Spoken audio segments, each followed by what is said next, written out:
Heard a lot about this show, the ex-candidates. This has been a pretty thorough interview.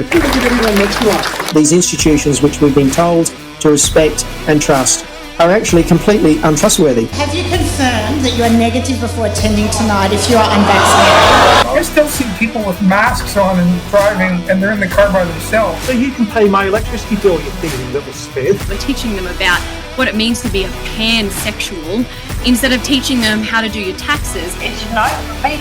I say no to the voice. Hey everyone, welcome back to another episode of the ExCandidates. My name is Stephen Tripp, and as always, I'm joined by Adam Zahra. How are you tonight, Adam? I'm pretty good, Stephen. How you going, mate? I'm pretty good, thank you, Adam. And we also have back on the show Tony Nikolic, who rose to prominence during the COVID pandemic. He's a solicitor for AFL Solicitors, and we've also had him on a previous episode, 2021. So if you want to go back into the ex-candidate archives and view that episode, it's episode 21. We thought we'd catch up with him again to see what's happening in the world of the pandemic and legal issues and a lot going on. So how are you tonight, Tony? Oh, good. Great to be with you guys again. Good to see us. It's always fun. Thank you very much for coming back on the show. You're still out there. You're still fighting hard. You're doing this new thing, the 5 a.m. club as well. You're not letting the whole the COVID period die, and you won't really, you're one of those people that you want to hold, what happened during the pandemic to account. Can you give everyone a bit of an update of where you're at and some things that you're working on at the moment? Yeah, sure. Well, the 5 a.m. club pretty well came about, obviously, I try to mix a bit of business, the work-life balance, right? So some people look at me and go, there's no way you go to the gym, but I actually do. But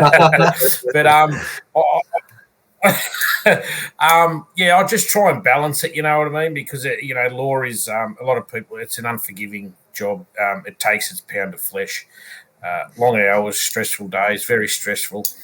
It's not a matter of, like the show Suits or something like that, you know what I mean? Like you're there, literally 5 a.m. to midnight most days, not some days.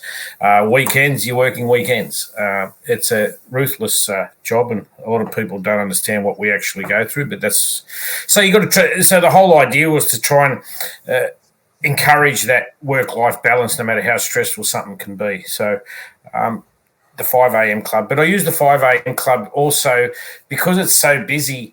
I thought, is there a better way to update everyone in under 5 minutes? Yeah. Whether I do it once a day or once a week or twice a week or whatever I do it at. Obviously, it depends on how busy I am, but a lot of people appreciate those updates that are coming out.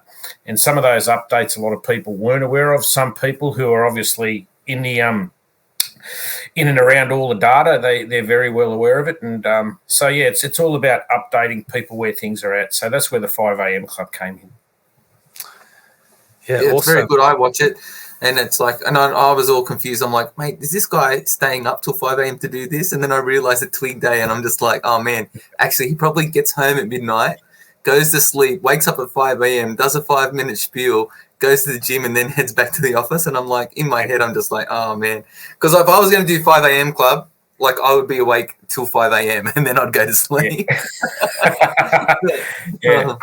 No, it's certainly something that I try and work towards now because there's a lot of data. You can see a lot of movement out there now. I think what we're trying to sell, what we are seeing right now is not only are we seeing movement, I think you're starting to see those very things that a lot of us were seeing from the start.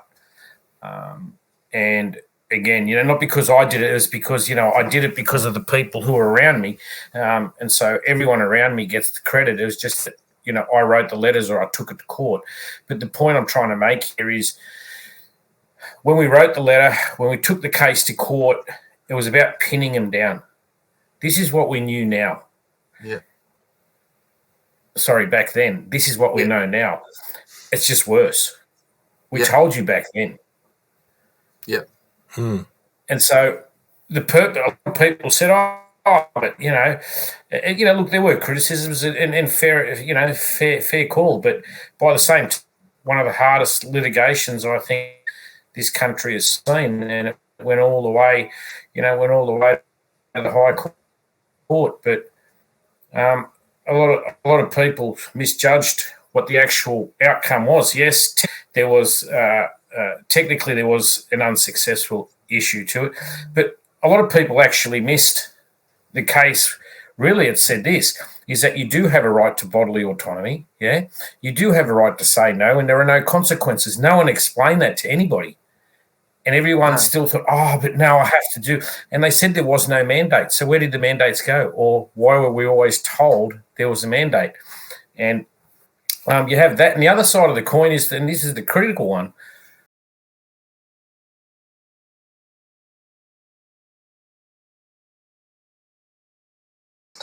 church and state, if you want to call church, or religion and state, depends how you want to look at it. So there's a separation there, but that separation has been blatantly eroded over the last 3 years. So it's not just, COVID, the medical and all that. It's the other principles that came, subsequent to that, which is the erosion of religion, your social values. There are a lot of things that the legal, look at how many people, like I said, the police intimidated, threw people to the ground. I've got, won a few of those cases too. So, it was despicable what happened. And, Peter Costello, he said it too. He goes, being arrested for walking around the block for, not wearing a mask. And, really, there's no one in sight. What happened to this country? Yeah, no, you're right. Well, Tony, thank you very much for coming on and giving us your time. There's still a lot of issues that we could speak to you about as well, because there's so many. We covered nothing that we spoke about at the start. Just so you know, everyone. We covered nothing, but we covered a lot. And we covered a lot, but not what we were going to talk about. Well, maybe the next one we talk about the settlement that I'm about to, and you can get, and that's an ivermectin thing. Okay. Yeah. Okay, great. Well, once that happens, let us know, and we'll definitely have you back on. But you mentioned your Twitter and your Instagram and everything like that. Where can people? Are they the best places for people to follow you? Yeah, Twitter, Instagram. Twitter is where you get the more sort of knowledgeable stuff. When I say the more knowledge, because on Instagram you can only do so much. You can tag this and tag that, but on Twitter I can easily tag a journal to something, and I can put something there, and I can put a video up, and I'll still do that on Instagram. And obviously I've also got Telegram, AFL Solicitors on Telegram. So you got Telegram, Instagram and Twitter. They're the three major platforms, and you'll see all sorts of science coming out, the new stuff, all the good stuff's coming out. Yeah, awesome. Great. Well, look, mate, thank you very much for all you do. During the pandemic, you gave a lot of people hope. I was one of them, watching your updates and you're following your legal case and everything like that. I'm sure that you're still doing that sort of work now. So thank you for all that you do. We really appreciate it. And Adam, thank you again for always coming on and adding a little bit of your personality. I'd like to thank you too as well, because I do see and I know what you guys are doing, and I think that it's very important, because you're keeping that spirit of free information flowing, and this show certainly goes. And I'm not saying that because I'm talking to you. I mean it because it's those little things, and it's pushing information out there. And I do what I do, and you do what you do. It's like when you're building a house, a plumber does what he does, the electrician. But at the end of the day, we've built a house together, and you're a big part. You're a big part of that foundation. I just want to say thank you. Whenever I'm here, I support you guys, and I really appreciate everything you guys are doing too. Well, thanks very much, Tony. And you are a good bloke, and we've spoken like off air and in person and all around. So I really do appreciate it. So thanks for the kind words as well. And that's right. We're all together. We're a house. I like that. We'll be the house of freedom. I love it. Awesome. Yeah, well, I always say to people, everyone has their role to play, whether it's big or small. Yeah. And there's a lot of people that, the best thing about the pandemic is that so many people have kind of risen up and assumed different roles. And some are big, some are small, but they've all done their bit. And it's brought a lot of us together, which is, I've made a lot of friends out of this. So that's a good thing. So, that's so if you lost some, those ones are coming back.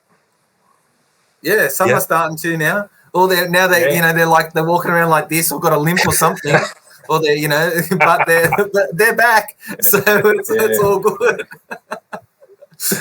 All right. Well, if you've enjoyed this episode, please share it far and wide, and we'll see you next time. Thank you. Thank you. See ya. Okay, guys. Good night, everyone.